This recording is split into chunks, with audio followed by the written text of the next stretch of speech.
Okay, good morning, everybody. So let's continue yesterday's discussion. So we were talking about statistical learning theory. So let me share my screen. Okay, so yeah, so we were talking about statistical learning theory, and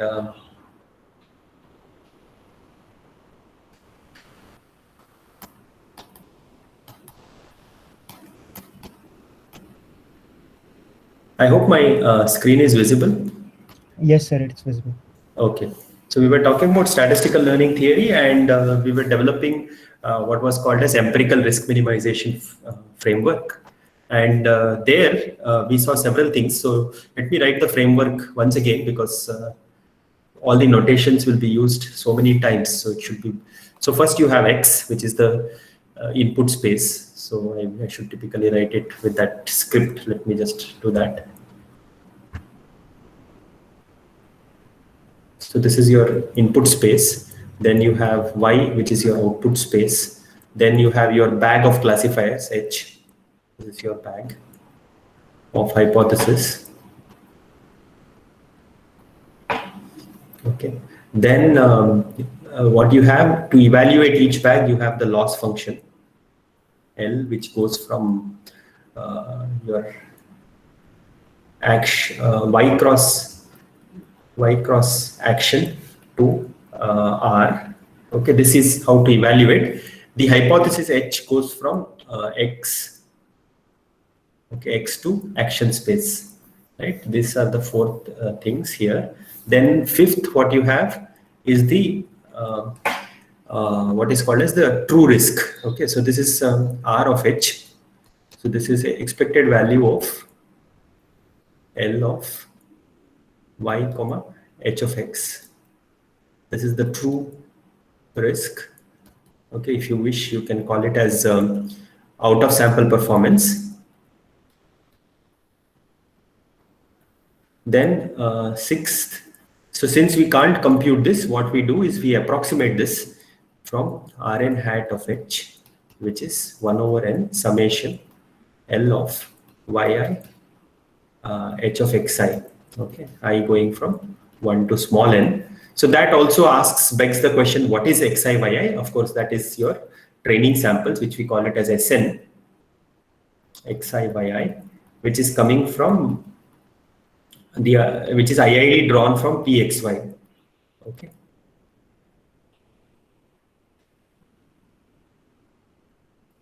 So these are all the things that are here. Yeah. So now, further, what we are saying is we have something best in the classifier, which is H star, which is argmin, R of H, H belonging to your bag. Okay. So whatever in your bag, what is the best classifier in your bag according to the loss that you have chosen. Okay. But the only thing is we are going to evaluate it out of sample based on the actual distribution Pxy, which you are not familiar with. Okay, and then of course the learning algorithm gives you something which is called as Hn hat star. Okay, so this is 1 over which is this is argmin again from your bag, which explains the training samples best. This is the global minimizer of the empirical risk. So this is also called as empirical risk.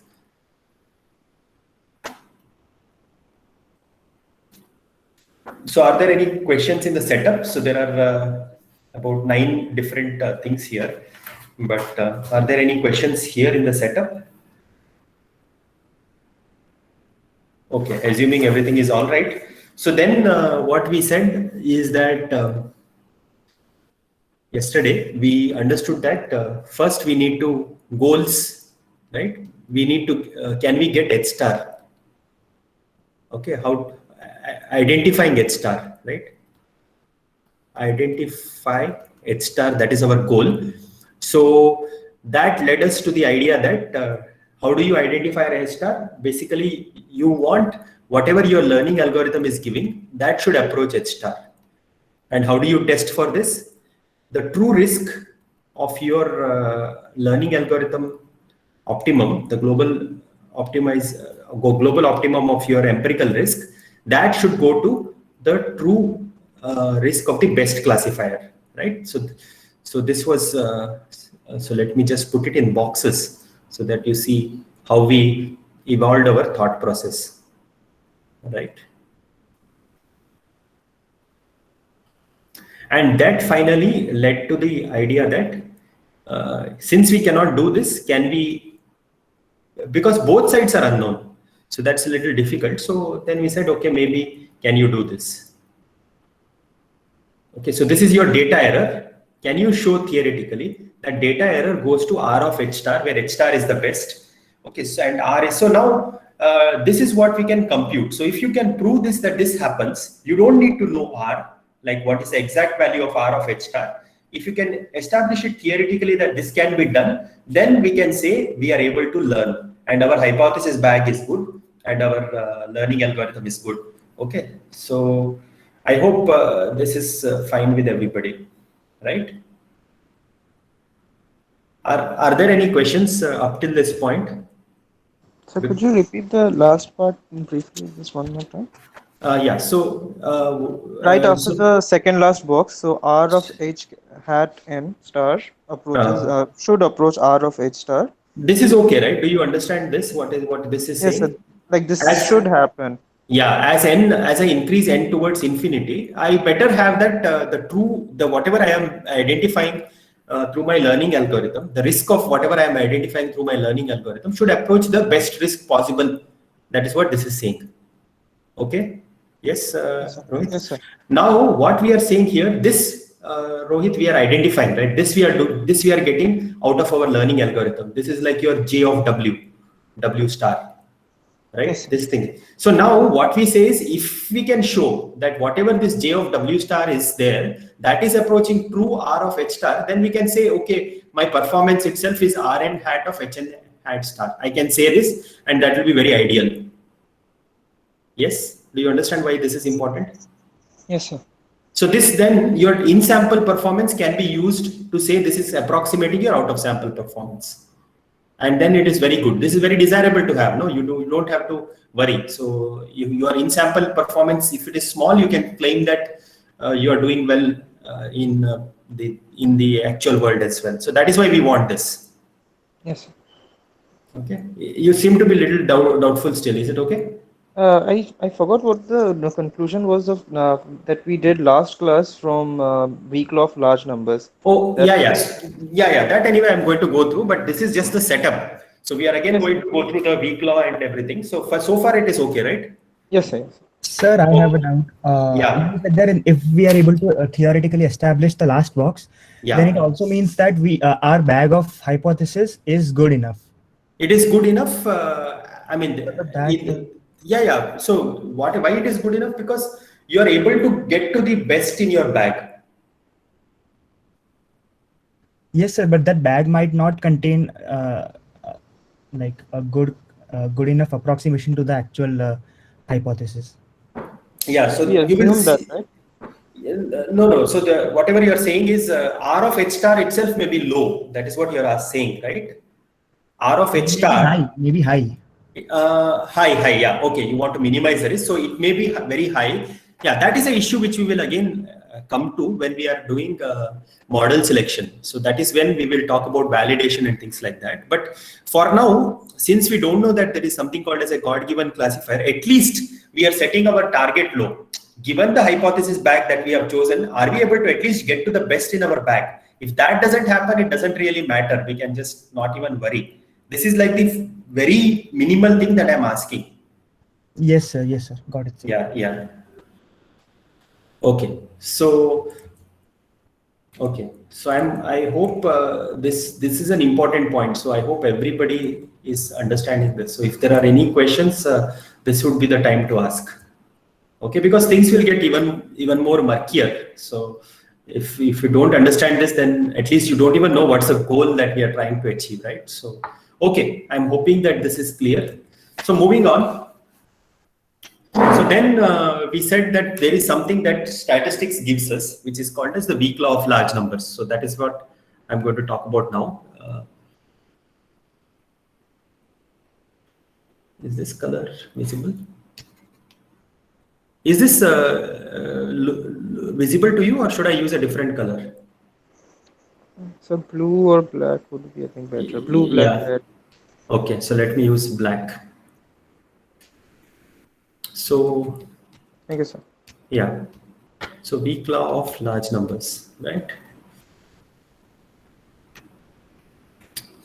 Okay, so what this says, if you remember from yesterday's, let me again explain this. Okay, so you have several points Zi, which is drawn from some distribution IID.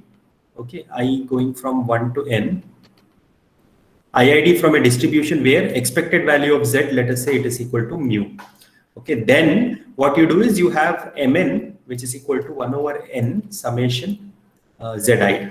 Okay, so basically you can think of this as a coin toss. You have done several coin tosses. What you would like to know is the bias of the coin. What is the probability by which you are getting head, right? That is your mu. So now what weak law of large number says is that for every epsilon, so this is okay. I gave an example of Bernoulli, but that holds for any random variable. This is true, provided you have IID samples that are drawn from some distribution like this. Okay, so for every epsilon and delta of your choice, okay, so what we can do is that I can give you an n, okay, in such a way that probability that Mn minus mu, okay, so what is this saying? The deviation that, see, I'm expecting Mn to be close to mu, right? If I'm taking the average number of heads that I'm getting in this experiment, I want that to be close to the bias. Probability that it's away from the bias mu, the true bias mu, which we do not know. Okay, so this is all the things are with the assumption that we do not know mu. All we know, there exists a mu. All we know, there are samples that are drawn IID. Okay, we don't actually have to know mu to show this. Okay, so probability that I am deviating more than epsilon. Okay, this is something that you choose. You can make this as small as you want. You can set it to be 0.001 as well, or even smaller, right? It cannot be 0, but it can be as small as you like. This deviation is going to be less than delta, okay, for all n greater than n. So as long as you are able to give me more than n samples that I gave you, I will be able to control this error. Okay, so this, if you want to write in notation, you say Mn converges in probability to mu. Okay, so this is what weak law of large number says. Now, what we will do now is that we will now try to connect this to what we have been discussing. Okay, so for that, so application.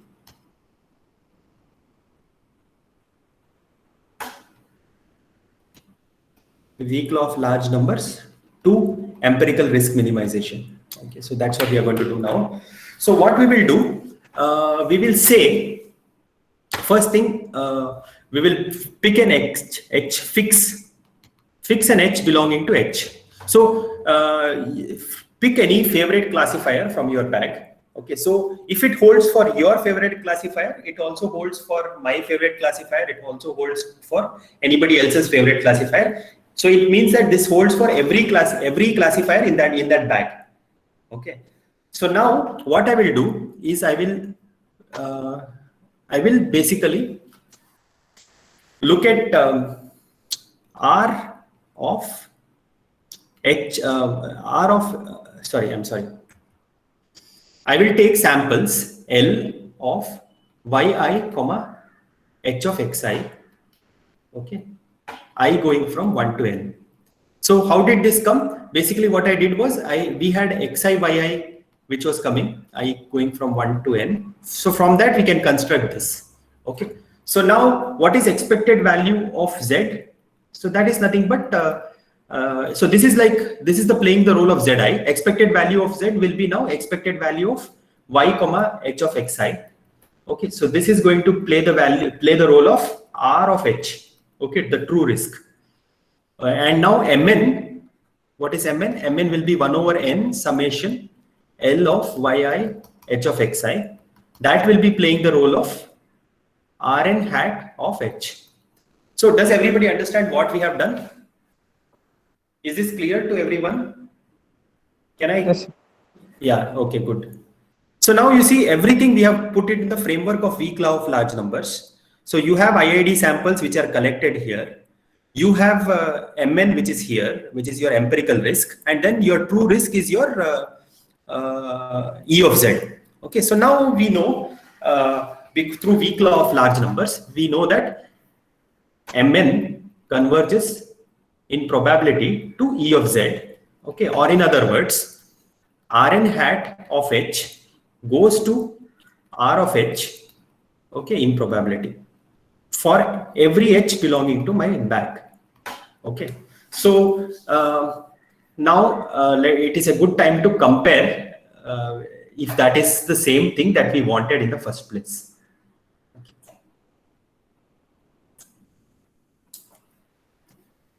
Let me copy this.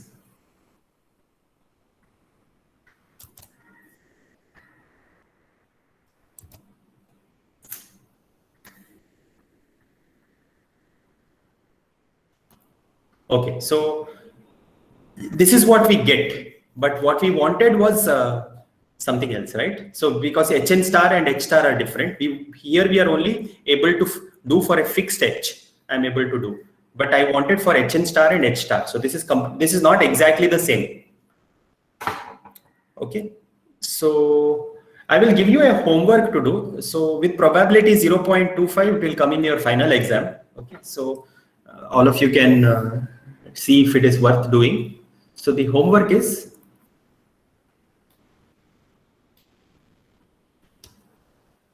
write that with p equal to 0.25, it will appear in final.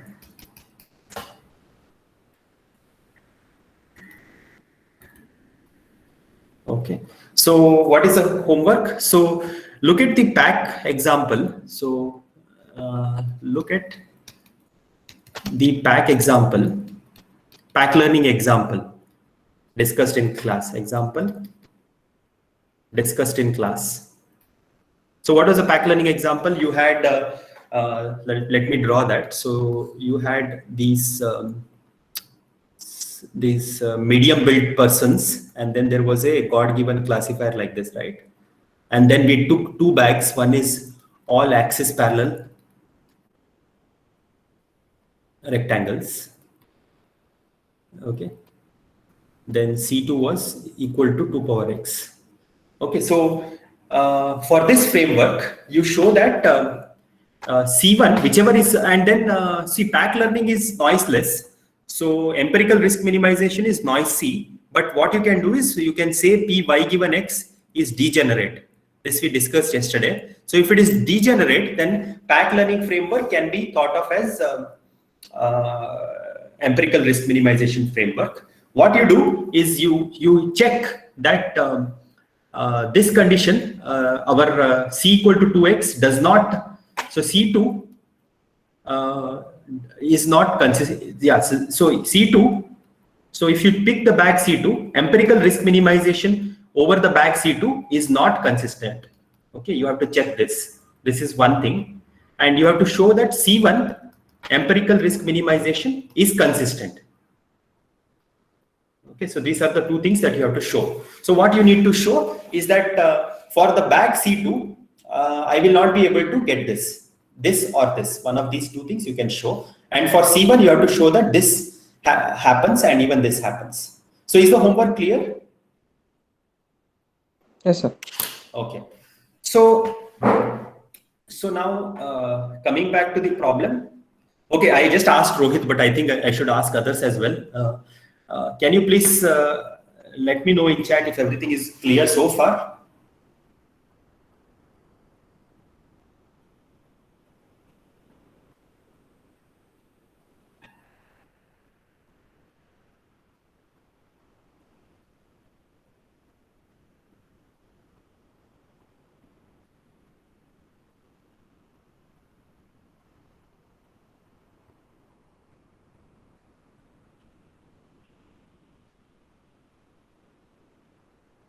Okay.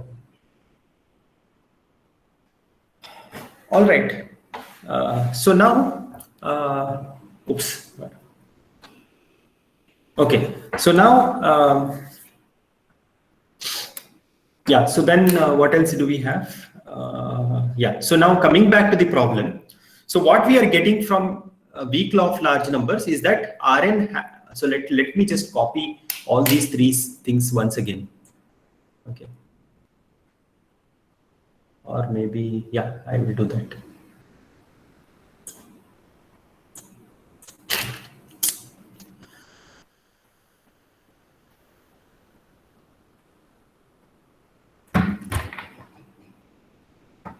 Okay, so this is the weak law of large numbers. So let's copy this. So by the way, weak law of large numbers holds for every bag. Okay, so this holds for any bag H. Okay, this holds for any bag H because that is statistics. You cannot do away with that. So you have to. This will anyway be true. Okay, so let us just write this. So what is the thing, if you expand this, what we are saying, for all epsilon and delta that you choose, I can produce an n such that probability of Rn hat of H minus R of H is greater than epsilon. This is less than delta for all n greater than or equal to n.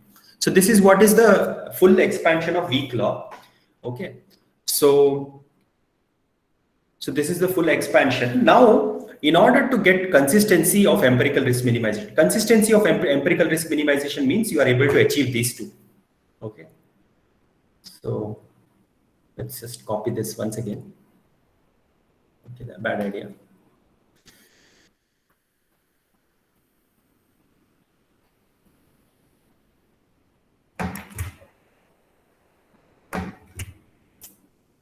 Okay, so this is called as a consistency. So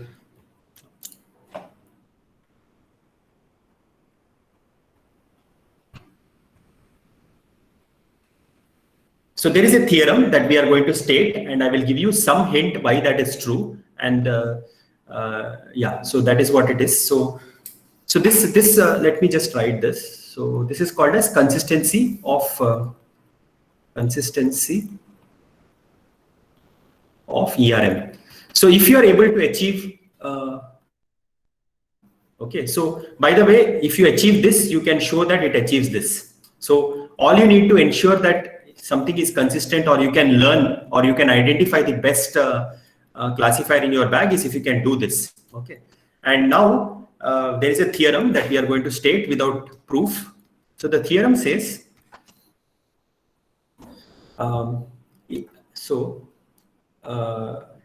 like a bag H, okay, is consistent. So what is the meaning of consistent? C1 above, okay, is consistent if and only if, which means the condition that I'm going to specify, if that happens, bag is consistent. If bag is consistent, the condition that I'm going to specify below is also true. Okay, so both ways it is true. Okay, this is again something that you would have seen in discrete maths. So I hope you remember that. So it's bidirectional. This is also called as necessary and sufficient condition. Okay, so what are we saying? So we are going to give you, I'm going to give you a set of conditions which will ensure that the bag is consistent. Okay, and you will see that it is not too far from what is there in the weak law of large numbers. So let me just copy the weak law of large number statement.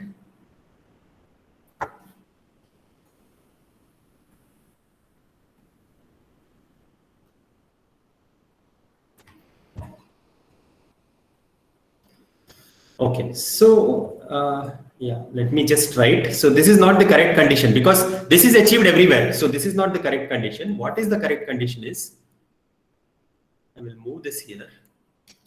Okay. Okay, I will put soup of H belonging to H. So if you can show that the whole family, right? So what is the problem? So now some remarks. So remark 1, weak law of large numbers, if you see,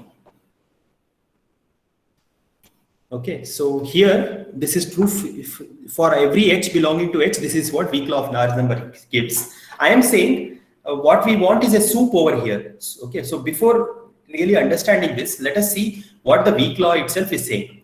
So now this particular n that we have, right? What are all the things that it depends upon if you really think about it, right? So it depends upon three things. Of course, the delta and epsilon it depends upon, right? See, if I ask epsilon to be very, very small and delta to be very, very small, then obviously I will need more samples. Is that clear? Like if my control is much smaller, right? So for all epsilon comma delta greater than 0, there exists an n. That is what weak law says. But I'm saying if I keep delta very small, if I keep epsilon very small, then obviously my n will increase. Okay, so I hope this is clear. But weak law also says that it does not require h. So basically it requires an n for a fixed h. So that means it can also potentially depend upon h. So basically your n is a function of delta, epsilon and h. Okay, so basically you can think of n as like some kind of control. Okay, the control that you are putting depends upon what degree of obedience you want from people, and also it depends upon h. Okay, so now to give you an example, an analogy. So what is happening now? People are not wearing masks, they are not doing social distancing. So n is like a fine that you are putting. Okay, so now if the population is good, given that you put a large fine, everybody starts obeying. But unfortunately, that doesn't work. A particular value of n will only control few of the h. So some people who are not in that bracket that fine is sufficient for, they will continue to violate.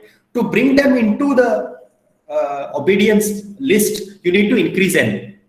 Okay, so this is what weak law of large number is saying, that it can depend upon who is the person whom you want to control, which is h.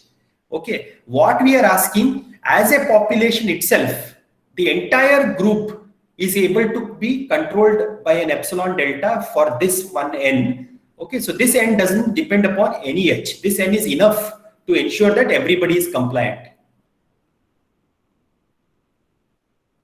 Do you understand what is the difference between this and this?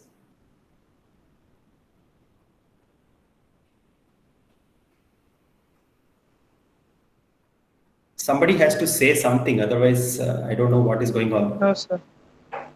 So, okay, so Rohit, can you just tell which part is unclear? Sir, I understood that increasing the value of n, when more and more of h will follow the lower equation.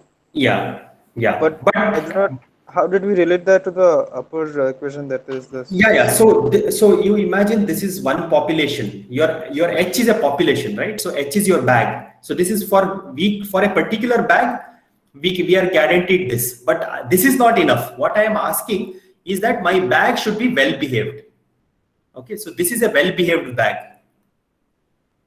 So this condition, if it satisfies, suppose a bag satisfies this condition, Rohit, what is it saying? Can you just look at it? So here, what you are saying is, in this particular bag, right? The worst fellow in the bag, the one who is the most incompliant, right? This is what it means. That person also is controlled by this n. Okay. See, sometimes what happens, for an n, there will be infinitely many people who will not fall in this. So that way there will be many. So a lot of people will slip out. Okay. So see, suppose let's look at the example like we are having for that mask. Okay. So if n is equal to 1000, maybe 75% of people will start wearing mask. But the problem is 25% won't. Then I put 10,000. Again, in the 25%, only 75% will follow, and the rest remaining 25% won't. So potentially, when this happens like this, the way I described, then I will have to set n equal to infinity. Okay, then that is not realistic, right? For a particular epsilon and delta, I don't want n to be infinity, right? It has to be some finite number. Sir, Can I, I'm about to say something may be wrong, please correct me. So in Yeah, the bottom equation that we are saying that for all the small h, there yeah, exists some capital N for which that equation is true.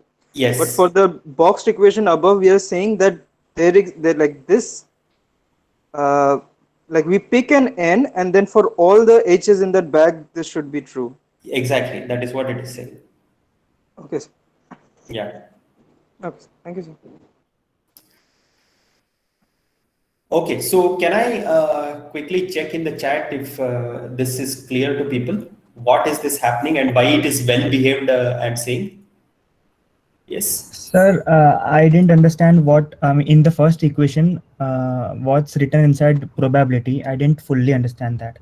Okay, so let us first understand what is soup. I think that is a major problem because many of you might not be doing optimization. So let us first understand what is soup and what is max. Okay, so soup h belonging to h. So instead of, yeah, so let us do that first. So to understand this better, I think that is important. So, so we will understand all of this. So we will understand it one at a time. Okay. So if I take max of three numbers, say 0, 3, and 5. Okay. We know that this max exists. There is a maximum of this, which is 5. Okay. Suppose instead of this, I ask you what is max of 0, 1. So this is a set which contains all the numbers between 0 and 1 except 0 and 1. It doesn't contain 0 and 1. It contains 0.999999 such numbers. Okay, so if I ask you what is the max, I have to produce a number from this set which is the maximum in this set. So what is the maximum here? Can someone tell me? In the chat as well is fine. Sir, there is no maximum. Yeah, there is no maximum, right? Because if I say this maximum is equal to 1, then I will come back, then somebody will say, no, 1 doesn't lie in this. So 1 is not the maximum.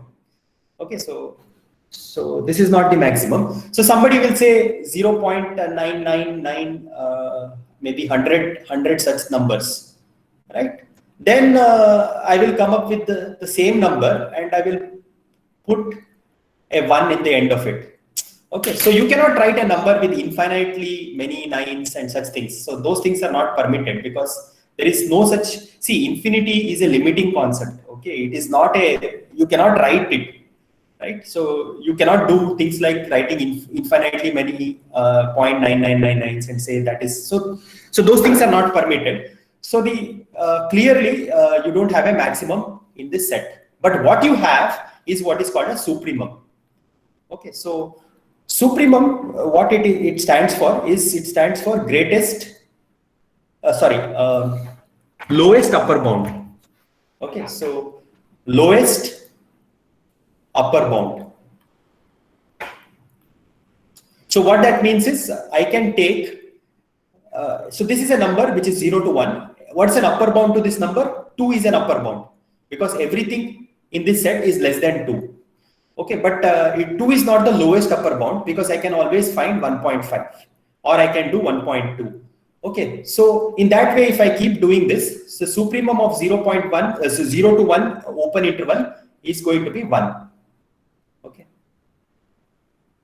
So basically, supremum, whenever you see, you think of it as a max. Okay, for you, even though it is strictly not true because you can have conditions like this. So maximum we don't use because maximum may not exist, but supremum always exists. Okay. So whenever you see supremum, you think of this as max. All right. So now we are picking the absolute worst fellow from my bag, and I'm saying, look at the difference and look at the difference of the maximum, the worst thug that is there in your bag. Okay. That particular thug, the error that he makes corresponding to his true error, right? This difference, this is what empirically you estimated for that fellow, and R of H is the true risk of that fellow. Okay, so this is, I hope you remember this. Rn hat is empirical risk, R is true risk, right? So this difference is more than epsilon. So this is something which is bad. You can control it. Control it in the sense you can bring it lower than delta, provided you are having more samples than n. Siddharth, does this clarify what we are saying? Sir, I thought that supremum should come outside of probability. Then, I mean, I feel it would make that sense. No, you are looking at the difference in every bag between. So you fix an n. Okay, so let's say n equal to 1000. You look at what is the empirical risk for with 1000 points. How much each of these classifier makes the empirical risk, right? And then you look at it greater than epsilon. So that way you can still do. Sir, it's still not. Sir, then what will that mean if we take the supremum outside of probability? If you take supremum outside of probability, let me think. Okay, this is, yeah, so these are the things that you will ask, but I don't know how to think about it, because for me this is very natural. But let me think of, if you put it outside, you are looking at the worst probability. Okay, and yeah, so if you put it outside, I think it still shouldn't matter, because all you are saying is, yeah, this still shouldn't matter if you put it outside. They would be one and the same, right? Because if I take, let's say my bag has 5 different edges, okay, and if I look at the difference between each of them, and yeah, I think it should still be okay, Siddharth. But see, the problem is when people write precisely in mathematics, right? They will not tell you what things don't work, and for us we may think it may work, but then later it turns out that it wouldn't work, right? So that is the issue. See, yeah, so this intuition sometimes comes in the way. So yeah, I'm not too sure. It seems that it should be all right, because if you put that outside, it should still be fine. But what is wrong over here, Siddharth? See what I'm saying. Sir, like I was thinking that inside that probability, what is changing is, so h is constant, n is constant. What is changing is the samples xi, yi, and according to that, rn hat of h is changing. So that is what we are taking probability over. Yes, that is correct. Okay, so let me write this way. So suppose, okay, an alternate for this. Okay, so let us say, to see if this makes sense. Alternate. One more point. Instead of like soup, if we say like max, so probability of max h in bag, and if you take that max outside, it will become argmax. I think this is like a similar argument to what the soup thing is, inside or outside. So like we're not trying to find the maximum probability, we are trying to find the h which gives the maximum probability, something like that. Yeah. Yeah, so let's inside. No. Let me come to your point, Rohit. First, let me just explain whatever Siddharth is asking. Okay, and I will come to that. So let's first clarify one at a time. So in the alternate representation, Siddharth, alternate representation of the theorem, let me say this way. Okay, so for epsilon and delta greater than 0. Okay, so now I am not having any h. Siddharth, do you see this? This is, I know there exists an n such that for all h probability, I am Rn hat h minus Rh is greater than epsilon is less than delta for all n greater than n. Okay, so now the for h is not chosen as part of the thing. So this is equivalent to this. Yes, sir. Yes, sir. This I can see. Yes, sir. Yeah. Okay. So this is what we want. We want what is called as uniformly convergence. So we want uniform convergence. So which means my n doesn't depend on h. Okay. So there are two. This is also true. I know this is true. And this is alternatively people state like this. So these are the two equivalent things. Whichever convinces you, you can go with it. And someone somewhere has done the work of showing this is equivalent to this. But whatever Siddharth is saying, I don't know. I have to check. If you put the soup outside, whether something else happens, I need to check. Okay. And Rohit, what is it that you were saying here? And I was trying to say a very similar thing, although I butchered my explanation. I was just saying that soup should be inside because you're taking supremum of the that function, the modulo function, and Yeah, the worst performing thing in your bag. That's what you want to take, right? yes, sir, and not Yeah. of the probability. Yeah, that is what I was thinking. Yeah, but what Siddharth is saying is that the worst performing probability is going to be the same as the worst guy. That's what Siddharth is saying. Okay. Oh. See, yeah. See, Siddharth, let me tell you some other things so that you are convinced that these things we cannot do that easily. Okay. So, problems, issues. Okay, problems with the interchanging operations. Okay, interchanging order of operations.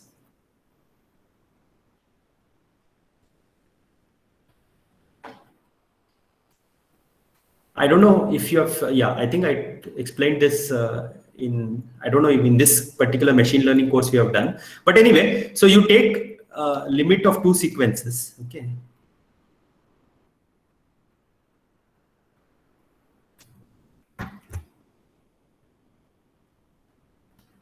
Siddharth, can you help me evaluate this limit? Yes, sir. So first m is tending to infinity, right? So for all n, that would be equal to 0. Yes. And then when n tends to infinity, right? Yes, sir. It should be 0. Huh? Yeah. Now let us interchange. Let us interchange this.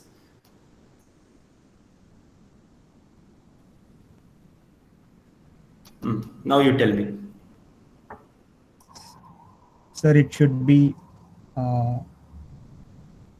So the first inner bracket would be 1 for all m, and then 1. Yeah.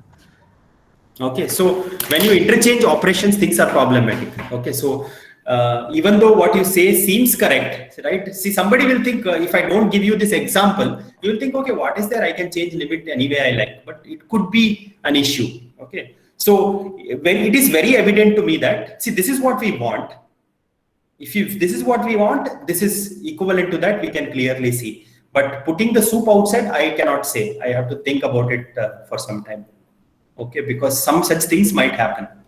Okay, sir. Okay, so I think we did a little bit digression, but I want to come back to this. So weak law of large number only says that we can control for an epsilon delta, which depends on h. So my control, the fine that I am imposing, depends upon the h. But what we want for something to be consistent is that the entire citizen group as a whole behaves responsibly, right? So if you are able to control the entire citizen group based on one single fine, that is when we will be consistent. So do you understand this theorem? Can I just quickly do a poll here? Yes.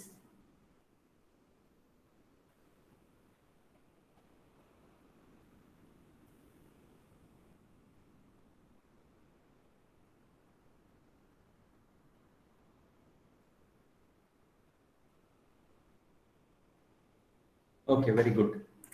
Okay, so yeah, so then coming back, so yeah, so I cannot prove this, but you understand that uniform convergence is a well-behaved property. Everybody is like behaving very nicely, right? So that is essentially the reason why we are able to get the consistency. Okay, so what is the consistency? Let me remind you. So the consistency again, so consistency, what does it mean? I will copy that over. Consistency of empirical risk minimization framework is this.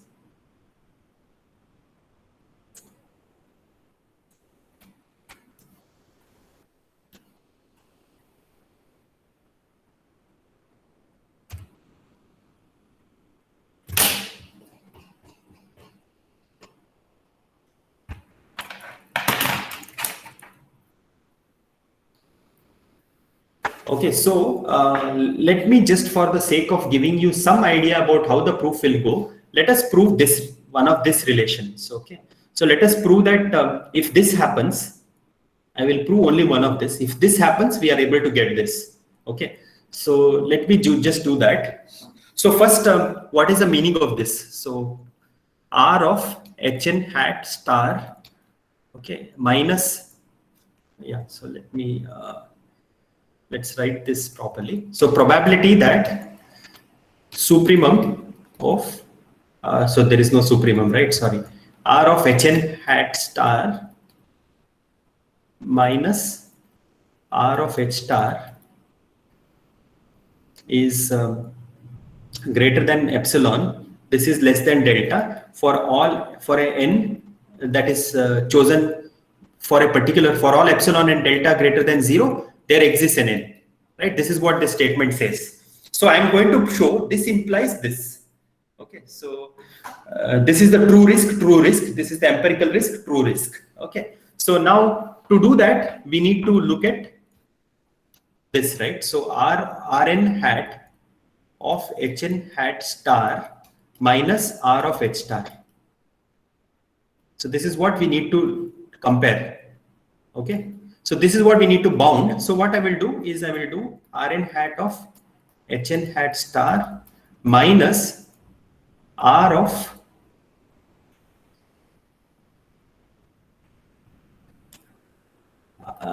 Rn hat of H star, okay, plus Rn hat of H star minus R of H star. Okay, so let us remind us that this consistency, anyway, so this consistency is achieved because if and only if we have uniform convergence. Okay, and what does this mean? This means that for any epsilon delta of my choice, I can control it, right?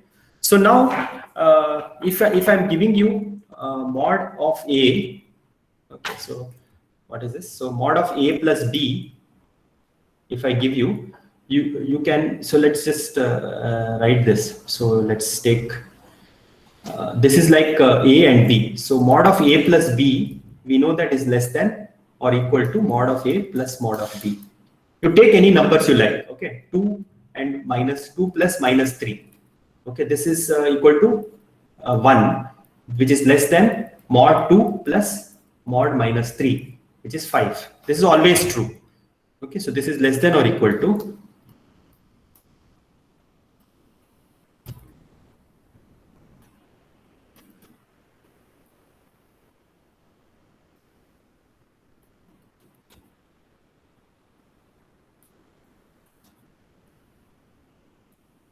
okay.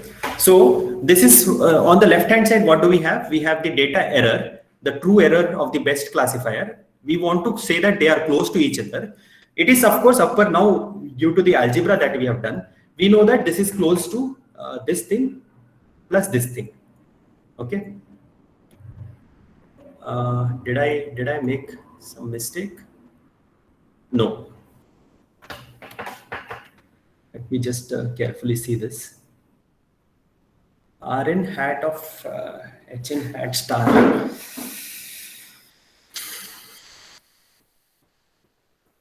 So this is the thing. So this is not going to help us.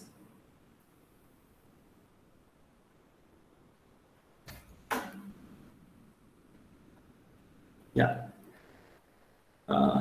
Yeah. Sorry about that.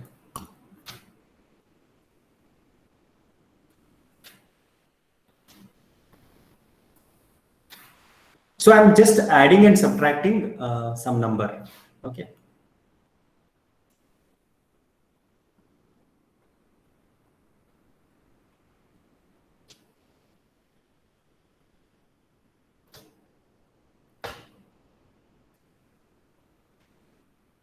Yeah, this should do.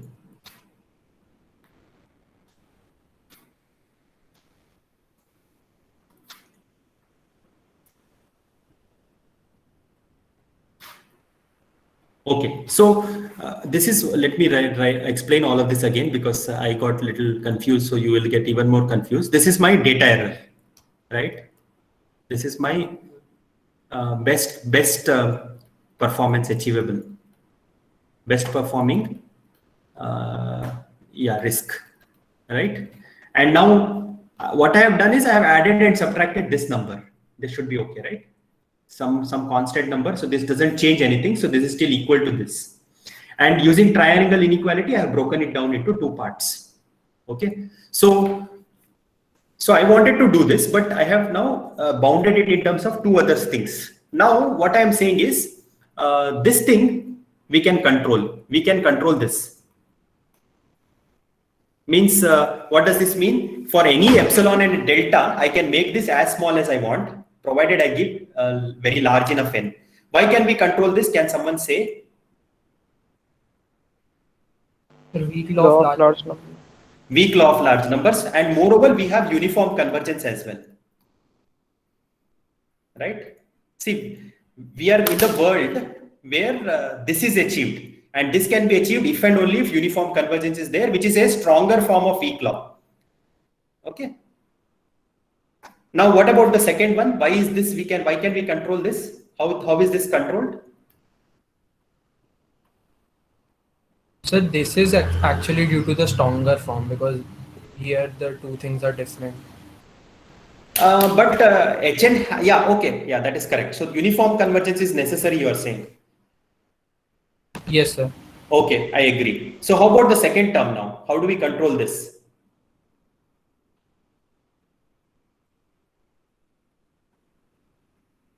Can you just run over here?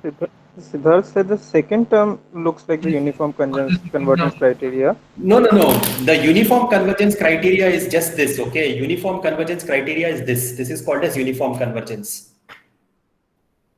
Okay, let there be no doubt about it. In uniform convergence says weak law, whatever weak law of large number says, that is what uniform convergence is saying. Just that we are saying that it should hold for no matter which H you choose, it should hold. Okay. And what is consistency saying? Consistency is saying that this is happening. Okay. Yes, sir. And now what I'm saying is you can control, in fact, even this directly just using this and uniform convergence. So how is this controlled?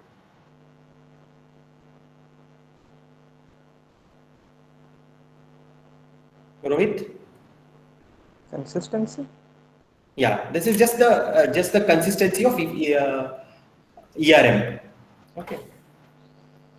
Anyway, if you didn't understand this proof, just ignore it. I won't ask you in exam. As long as you have understood all of these things, what is uniform convergence, we are done.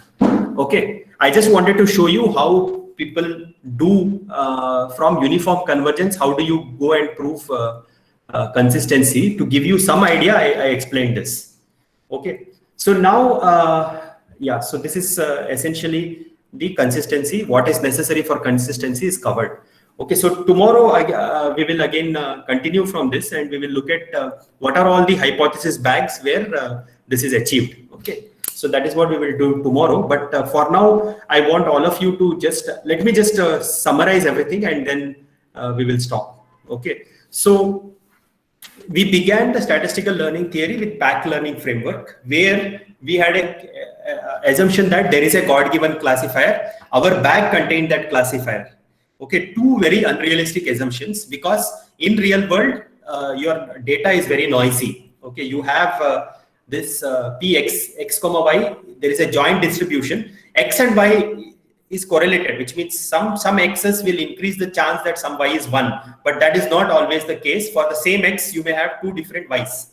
That can happen purely by chance, right? So that is why we went to the empirical risk minimization framework. Here, what we are saying is, there is no God-given classifier. You are given a bag of classifier. At least can you identify the best in your bag? And the performance is measured not based on the empirical risk, which is depending upon some training data that you have. It actually depends upon the true out of sample performance, which is your R of H, which is called as the risk of the classifier.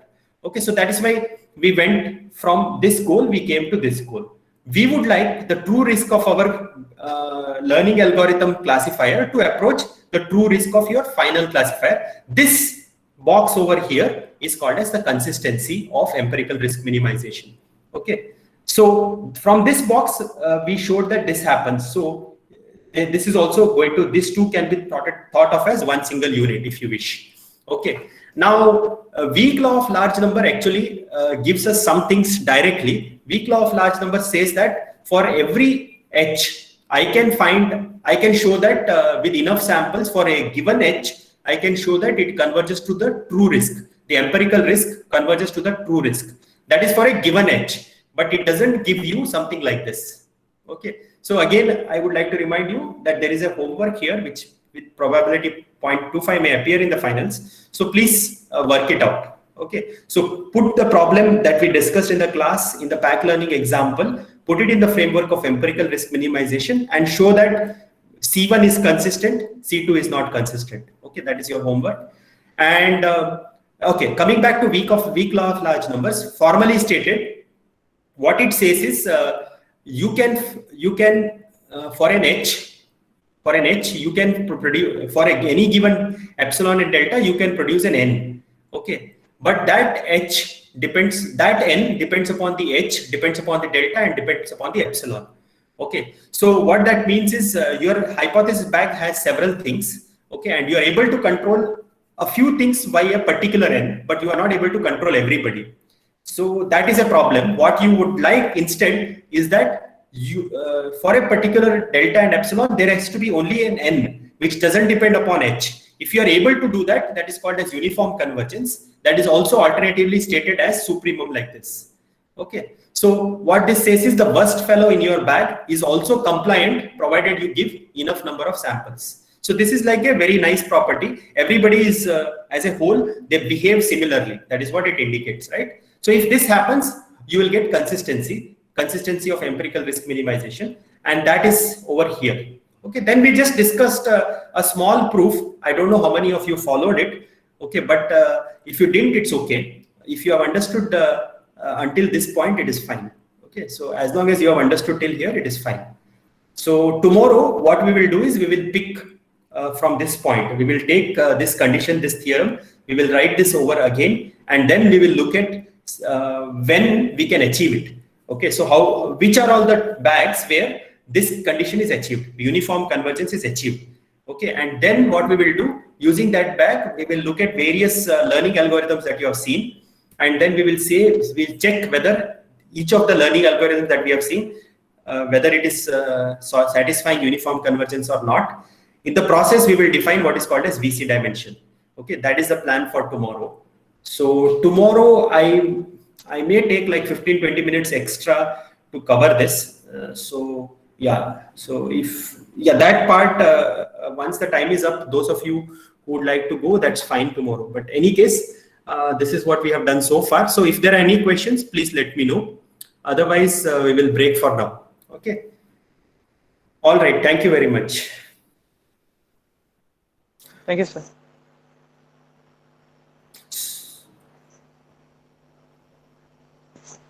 Yeah, Rohit, you have any questions? Okay. No, sir. I said thank you. Yeah.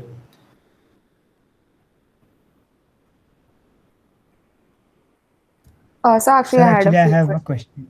Okay. So I heard Deven is vice versa. Yeah, Deven, tell me. so actually, let's Siddharth speak. I have from previous classes also. I'm not. Okay, sir. So, sir, my question was, sir, am I audible? Hello?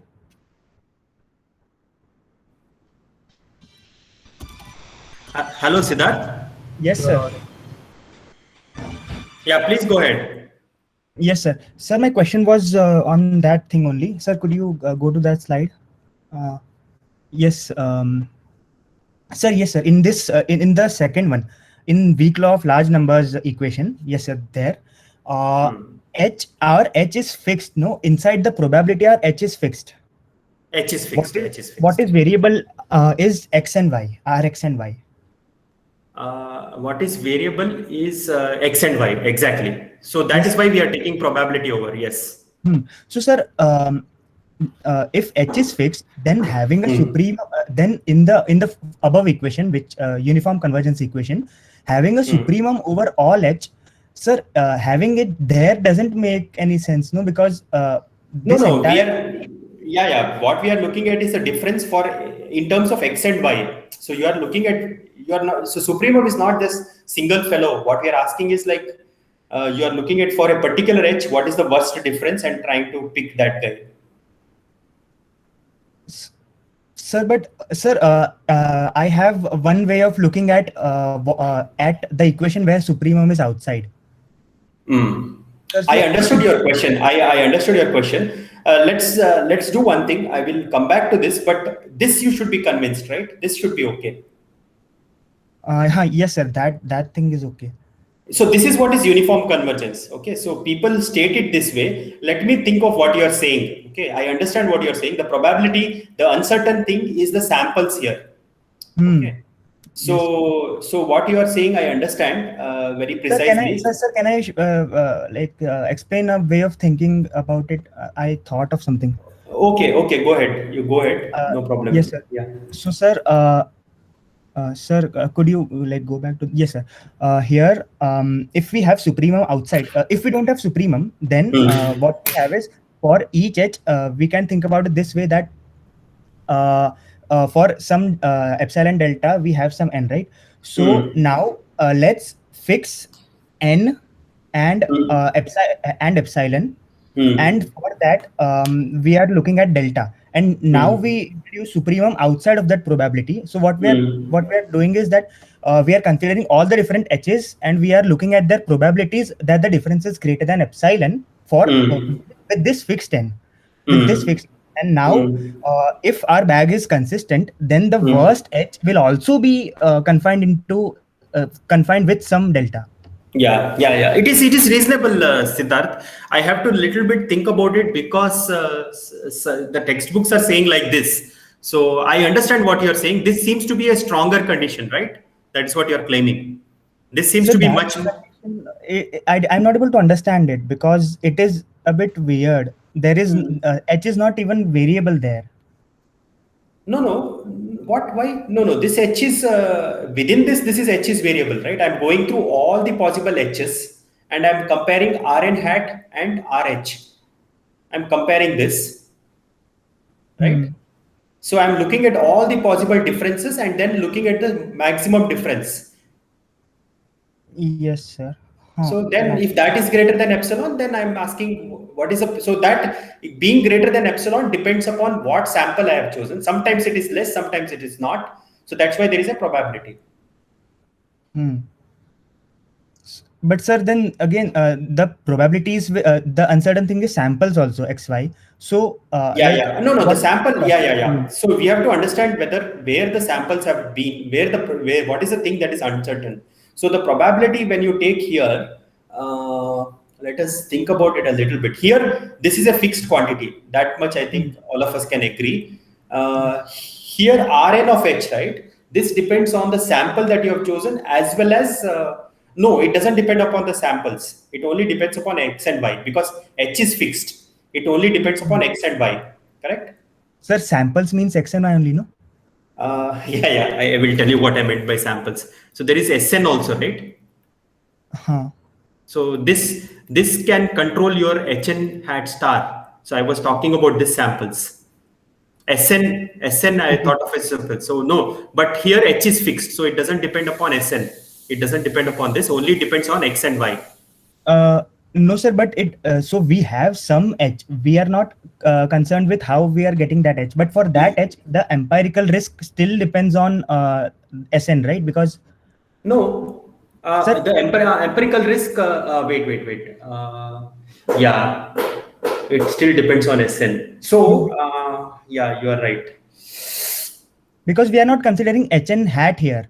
That would also depend on Sn, but we are just looking at some general h. So let me come back to you on this. Okay, I understood your argument. Putting this outside seems to be correct. Let me just think about it and I will get back to you. Okay. So for now, I recommend that you believe this. This should be okay for you.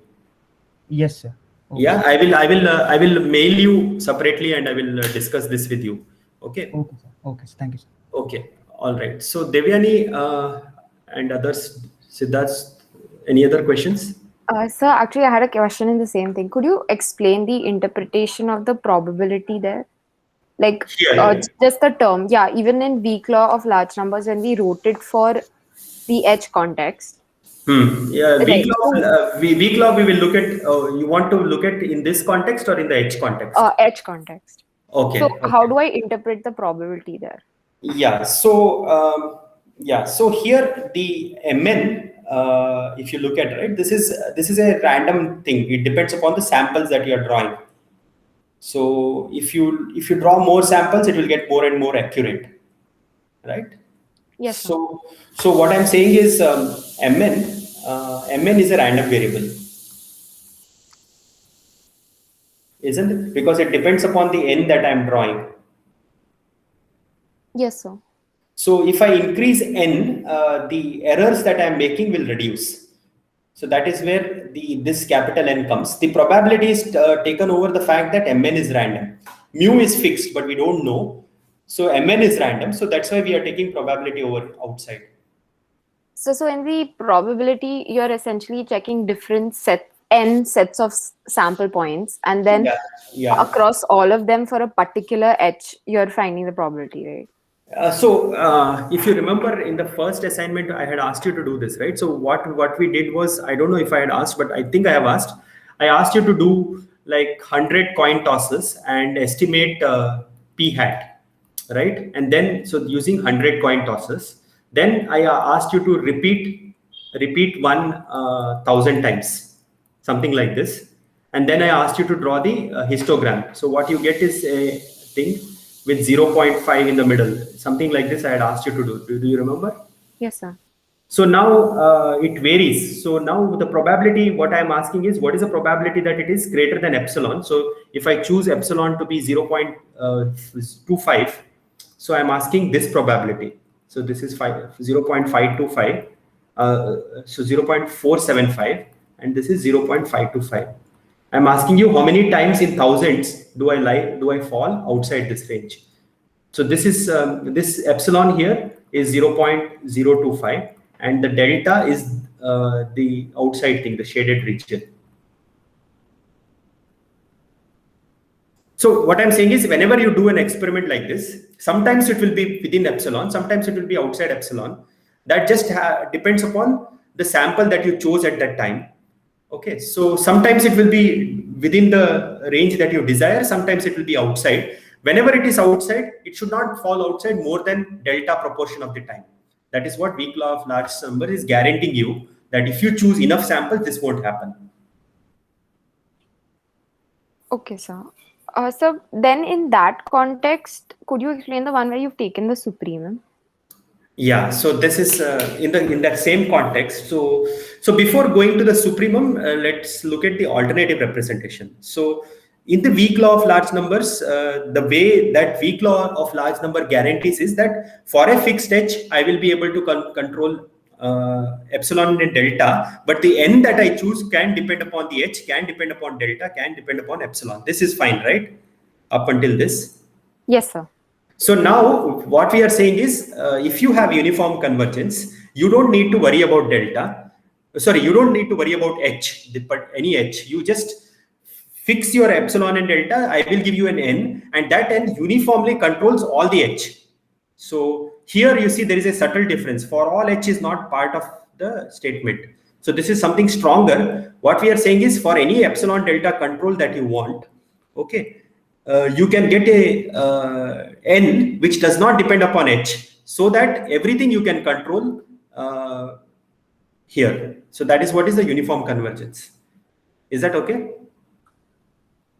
Sir, it's okay. Like mathematically, it's okay. But I have a question that if our H actually depends on the data when we are actually making that H, then when we're taking the probability, we are changing the samples and we're saying this is the H we want to test on all these samples. No. Yeah, that is, I understand what you're saying. You are saying that H is a random quantity. It depends upon the sample that you're drawing, right? Yes, sir. So first you fixed H. That means you fixed it by learning it on a certain sample set. No. It doesn't mean that. So see, my bag, in the bag, I have several linear classifiers. Okay, I am picking a classifier without looking at what samples give. Okay, does that make sense? Okay. Yes, sir. Yes, sir. So that is what is claimed here. Okay, so if that is achieved, that whatever linear classifier I pick from my bag, okay, and for that linear classifier, if I am able to control the empirical measurement of that versus the true measurement of that in terms of epsilon and delta like that, I will be able to achieve learning, which is an entirely different thing, which is saying about this. Does that make sense, Devyani? Sir, could you repeat the last part? Yeah. So what I'm saying is, you pick a. So I'm not asking here. We are not talking about learning. Okay. Here we are talking about any linear classifier that I pick from my bag. If I am able to show that the measurement of it in terms of empirical risk, that is Rn hat, right? That one is not too far away from the actual risk of that classifier. This is not from learning. I have just picked before doing learning, and I'm just measuring its performance on the sample. Okay. Yeah. So that difference is not too much, provided I have enough samples. If this is achieved for all the linear classifiers in my bag, if I can show this, then what it means is, if I come back to the learning algorithm, which is actually picking Hn hat, right? This is what is picked by the learning algorithm. This is the framework that you are talking about. Yes. Okay. So this one is actually going to the best linear classifier. Okay. So H star is the best linear classifier. Hn hat star is what you chose from the learning algorithm. I will be able to achieve this impossible thing, provided I am able to do this, which is very simple actually compared to this, right? This is a much more complicated requirement, whereas this is a much simpler thing to understand. Yes, sir.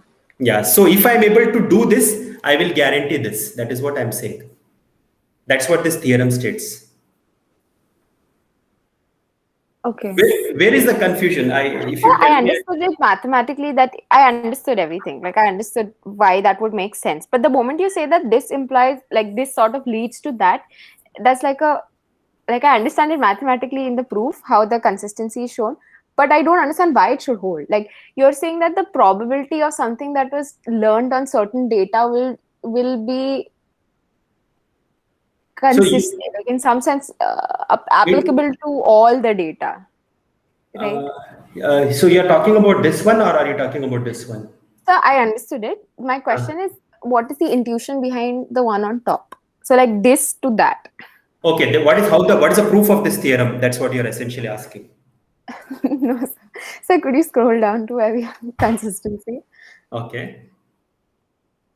So yeah, so the left side here. Oh, right. So this, okay. This is from okay. right side, even for the right side. So anything that has a H hat N star, I don't understand the probability context of that. So when we write the probability, but we put that guy inside. I see. Okay, so Hn hat star. Okay, I understand what your confusion is. So, okay, Hn hat star. Okay, what is it dependent upon? That is the whole question. So this depends only on the samples that I have picked. Yeah. Yes. So when we have a probability like this, okay. So this is an interesting question that you're asking. So this is a function of Sn star. Let me think about what you're saying. So when we put a probability, what is it that we are measuring? So what we are taking here, you are taking measurement over Sn as well as X and Y. So why are they different? Yeah. So what we X can and Y are all the data, is it? Yeah. Because you are comparing, again, X and Y also can impact this. Okay. Yeah. So yeah, you're right. I mean, the probabilities within that, it is encapsulating several things. So that is an issue. So here, let me just think about it. So so what is the thing that is random here? Only Hn hat star, right? Yes, sir. So I think the probability is over only Sn here. Even the risk is also Even then the risk, yeah. So the Y is also involved, right? No, but the risk is computed directly. It's already, this is expectation. Depends on the samples, right? If we take a different set of samples, then risk will also change. So that is also variant. Which is the risk? There are two risks here. Both are risks. No, sir. Left The side risk H star is actually okay. That is the true risk. That is a true risk. So this is already an expectation of xy of risk, what is that, loss of y comma h star of x. So this is a fixed number. There is no confusion But that here. number depends on xy. But expectation is taken already, right? Here expectation is taken already. So this is a number. Okay. Okay. Yes. Even R of hn hat star, if you see, this is expectation of x and y, okay, of L of y comma hn star of x. Okay, the only thing that is changing here is hn hat star itself is changing, and that is depending upon the sample that you are drawn. So that's why the probability here is over the samples. Okay. So you have to do it carefully. So then when you look at something like this, if you want to put a probability here, then you have to see what it depends upon. So it's a little bit carefully we have to check. But when you take probability, you can take over redundant things, right? So if I put, even though this is only dependent upon x and y, Sn, I can add xy also. It doesn't change anything because there is no dependency. This will drop off. So what I'm saying is, if I take expected value of x, y of a function which is only f of x, right? This will be same as expected value of x of f of x. This extra y doesn't change anything. Right. Why is that? Let me write that. So this is nothing but fx into the joint distribution. So p of x comma y dx dy, right? Yes, sir. So then what I can do is I can take the y integration first. So I will have f of x, okay, then p of x comma y dy, then I can have dx, okay. So that will give me f of x, and then this is marginal, which is p of x dx, which is nothing but expected value of x, f of x. Do you see that? Yes, sir. So in the same way, if I am taking probability over variables that really don't control it, it is not a problem. They will just drop off. Yes, sir. Yeah. So there is no problem. You take over x, y, and Sn, whichever are irrelevant, they will anyway not matter. Yes, sir. Yeah. So essentially, the main confusion I would say is this, whatever Siddharth has asked. Let me see if I can resolve this. Okay, I don't know why. See, when I read this, I thought, okay, this is natural. But when you are seeing it, it is kind of confusing. So let me just think about it. Okay, I will. I don't know whether it's a good idea to discuss in the class because people will get even more confused. So let us see. I will make it clear to all of you at least. Yes, sir. So I also had another doubt. So there you've written that n actually depends on delta, epsilon, and h. But why won't it depend on r as well? So what we define as a loss function. That epsilon. Yeah, the loss function is fixed anyway. So the bag and the loss function is fixed. Okay. Because that's the learning framework, right? We have fixed. See, what I have fixed is h, l. Everything is fixed. All I'm saying. Yeah, here when you come to weak law, we are in a framework already. We are having an H, we are having an L, everything is fixed. Okay. All these quantities are defined, and we are saying this, right? Yes, sir. Understood. Yeah. So I had a question in TAC learning also. Okay. Yeah, tell me. So let me do one thing. I will just pause this recording. So I think it will be good because otherwise it will be too long and people won't watch. Okay, so let us stop that recording and I'll discuss what you're asking.